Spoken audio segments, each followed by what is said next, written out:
Happy Tuesday, fourth graders. Today we're going to be talking a little bit about poetry, a little bit more about poetry rather, but today we're going to be talking about theme.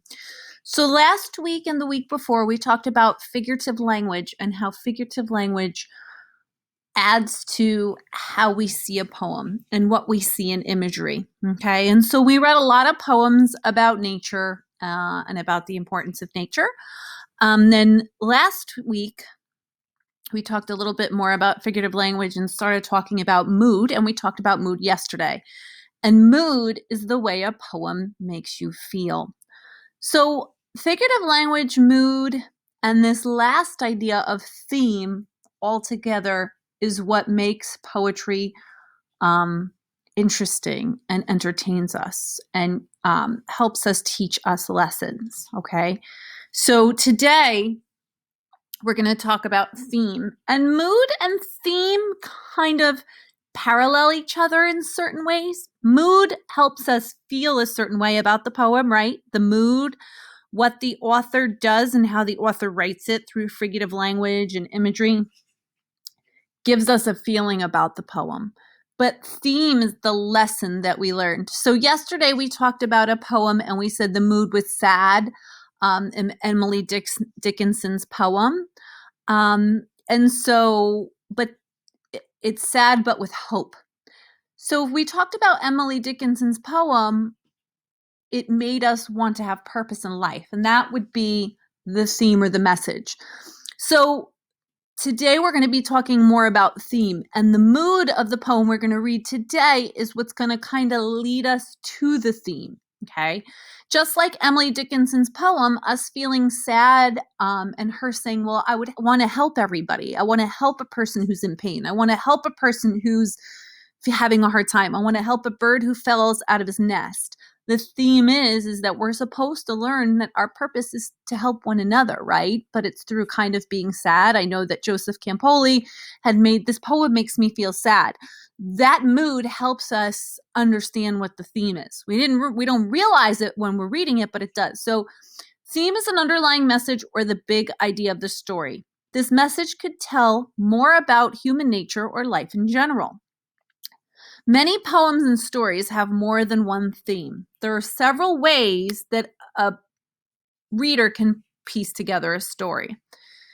So the poem we're going to read today has to do with the idea of family. And right now you see there's some things that are highlighted here. I'm going to read it my first time through. My grandmother had one good coat. So I'm going to read through this whole poem first. This poem's by Tony Medina at the bottom. And then I'm going to go in and talk about the things that are highlighted because the yellow contributes to the mood and how we feel because of the poem. And the blue is going to contribute to the theme or the lesson that we're learning.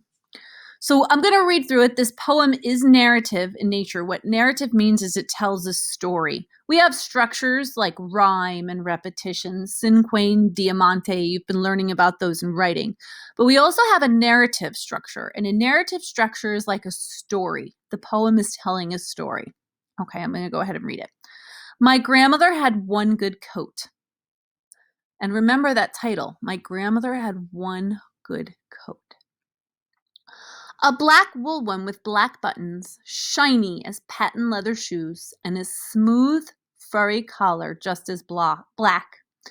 She wore this only to the doctor or church. One late afternoon, I came home from a school feeling very sorry for an old woman leaving beneath the elevated train below the station, who sat taunting passer-by on their way back to work and to school. She sat coatless on a cardboard box, hiding her pain behind curses and scowls. She could have been my own grandmother. And the thought of my own grandmother homeless in the cold with no place to pray and be warm made me sad and depressed. When she asked me what was wrong, and I told her without hesitation, she went into her closet and handed me her black dress coat and said, "Here, put it in a shopping bag. You'll find one in the broom closet." I don't use it that much anyway. Okay, so we're going to go back to the beginning. So we've read through this whole poem, and notice there's not like really like an easy rhythm with this poem. This is more narrative or storytelling in nature. And notice how our lines are cut off. And I even found it challenging to read just because of the way the lines were cut, but that's okay. So my grandmother had one good coat. So as we read this poem, we understand that her grandmother has one good coat, right? And so in the beginning, she explains this beautiful coat and how her grandmother only wears it, or his grandmother only wears it, when there's somewhere special to go, right? A black wool one with black buttons, shiny as patent leather shoes, and a smooth furry collar just as black. She wore this only to the doctor or church. So this coat, this one coat, is obviously special. And as we read on, we see this setting in the story, and it says an elevated train station, which tells us this happens to take place in this city.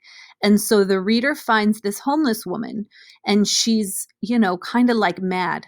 Like mad, I mean by like a little off, right? She's cursing and scowling and talking to everyone who passes by. And so one late afternoon, I came home from school feeling sorry for an old woman living beneath the elevated train below the station. So she would taunt everybody. And so the reader infers, right? We talk about inferring that this woman, she's in pain. She's homeless and she's unhappy, and that's why she's mean to everybody. And the reality is she could be a little, maybe there's something going on there mentally.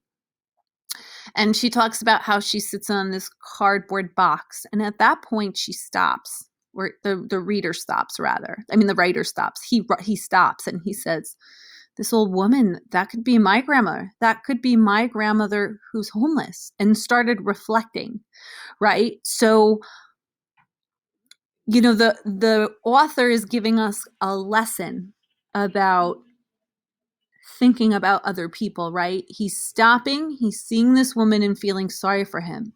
So as he's feeling sorry for her, for this homeless person, right? As the author feels sorry for the homeless woman out there, he tells his own grandmother how he feels, right? And all of us know after reading this poem, the mood is sad and kind of depressing because it's horrible to kind of see people homeless and not have a place.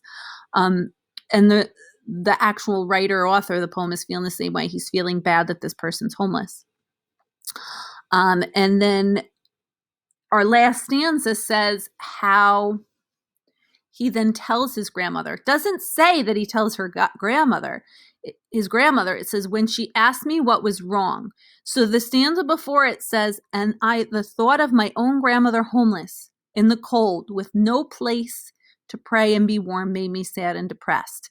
So that stanza, the second to last stanza, is talking about his grandmother. And it doesn't say he's telling his grandmother, but it says, when she asked me what was wrong. We have to infer that he's talking to his grandmother when he got home. His grandmother asked him what was wrong. And I told her without hesitation how he was feeling bad and sad for this homeless woman. She went into her closet and handed me her black dress coat. And I said, here, put it in a shopping bag. So that last stanza says how grandma, right, his grandmother, took her one coat, right, because we know from the first stanza, right, we're going back into this story or this narrative, this one stanza that she only had one beautiful coat. And so his grandmother gave this up for this homeless woman. So his grandmother said, take it to this homeless woman. She doesn't have a coat. And so she was willing to do it without. So there's a couple themes we see here. The first one we see is to give to other people that are less fortunate, right? But we also see that the grandmother has a kind heart and he has a kind heart. Okay. He has a kind heart by feeling bad and wanting to make an impact. The grandmother has obviously taught him well, and she is willing to give up her own coat, even though she has one coat.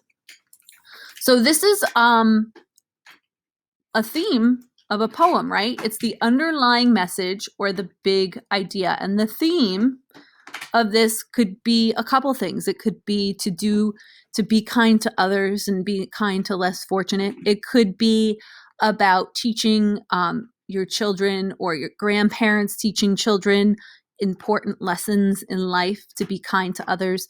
These are all themes that could be part of this poem. And it's a little bit like you kind of have to make your own opinion about it. So that's our video today, and you guys are going to have a Google quiz to go with it. So it's going to be in our Google Classroom stream. So that's what you're going to do next. All right. Well, thanks so much for listening. Bye-bye.